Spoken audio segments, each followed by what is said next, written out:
बॉलिवूड अभिनेता सलमान खानच्या घराजवळ झालेल्या गोळीबार प्रकरणी मुंबई पोलिसांच्या तपासात एक मोठी माहिती समोर आली आहे। मुंबई पोलिसांच्या तपासात काही मोठ्या गोष्टी समोर येऊ लागल्यात। या प्रकरणाच्या तपासासाठी मुंबई पोलिसांच्या क्राईम ब्रांचचं पथक दिल्ली, बिहार आणि जयपूर इथे रवाना करण्यात आलंय।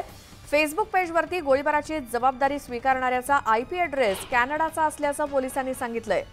आणि सलमान खानच्या घराबाहेर गोळीबार झाल्यानंतर काही तासांनंतर गँगस्टर लॉरेन्स बिश्नोईचा भाऊ अनमोल बिश्नोई यानं एका कथित फेसबुक ऑनलाईन पोस्टमध्ये घटनेची जबाबदारी स्वीकारली आणि हा ट्रेलर असल्याचं सांगत इशारा दिला।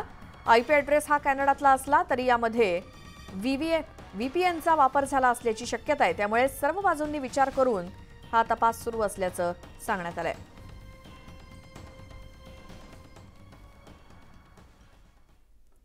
तर बॉलिवूड अभिनेता सलमान खानच्या घराबाहेर रविवारी पहाटेच्या सुमारास गोळीबार झाला। या घटनेवरती शिवसेना ठाकरे गटातील तेजस्वी घोसाळकर यांनी मात्र आक्षेपार्ह पोस्ट केली आहे। सलमान खानच्या घराबाहेर हवेत गोळीबार झाला तर मुंबई पोलिसांनी सगळी यंत्रणा कामाला लावली, परंतु अभिषेकचे हत्या प्रकरणाचा खुलासा करण्याकडे पोलिसांचं दुर्लक्ष होत आहे। माझ्या जीवाला धोका असतानाही पोलिसांकडून मला कुठलंही संरक्षण देण्यात आलेलं नाही। मला सलमान खान सारखं संरक्षण का दिलं गेलं नाही असा सवाल तेजस्वी घोसाळकर यांनी आपल्या पोस्टमधून केलाय।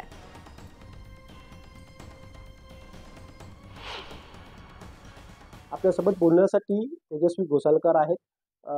काय सांगणार तुम्ही? एक सोशल मीडियावरती एक पोस्ट शेअर केलेला आहे, त्यामध्ये संताप प्रश्न विचारलेला गेलेला आहे गृहमंत्र्यांना सुद्धा आणि पोलिसांना। काय सांगणार? कालची जी घटना झाली खरंच ती दुर्दैवी घटना होती की सलमान खानच्या घरावरती जे गोळीबार झालेले आहे, कारण आपल्या महाराष्ट्रात 2 वर्षात बघाल तर सारखे गोळीबारच चालू आहेत।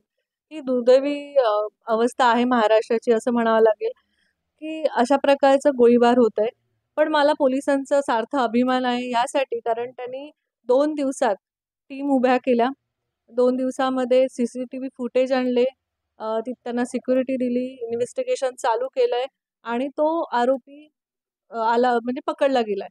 मग माझा एवढाच प्रश्न आहे की अभिषेकच्या बाबतीत का नाहीये? एवढे आम्ही CCTV फुटेज पोलिसांना दिले, त्यातले फुटेज असे 3 फुटेज होते। तर 3 फुटेजमधला एक माणूस तर बाहेर फिरतो आहे आणि तो सगळ्यांना सांगतोय की माझं कोण काय करणार नाही। म्हणजे एवढं कॉन्फिडन्स कसं काय येऊ शकतो त्या माणसाला?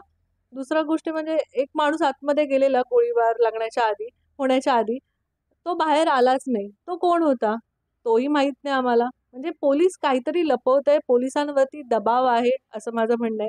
आणि हे होत असताना आपले उपमुख्यमंत्री देवेंद्र फडणवीस साहेब यांनी एक विधान केलं की शॉन गाडीच्या खाली आलं। म्हणजे अशा प्रकारचं तुम्ही एखाद्या म्हणजे राजकीय ह्याच्यामध्ये असणाऱ्या मुलाबद्दल तुम्ही असं बोलू शकता आणि आता सेलिब्रिटीला वेगळी ट्रीटमेंट असं का? दोघांना का ट्रीटमेंट वेगवेगळ्या? मला तेच प्रश्न विचारायचा आहे। व्हिडिओ जर्नलिस्ट स्मित बल्लेसूसह विजय वंजारा न्यूजसाठी लोकमत, मुंबई।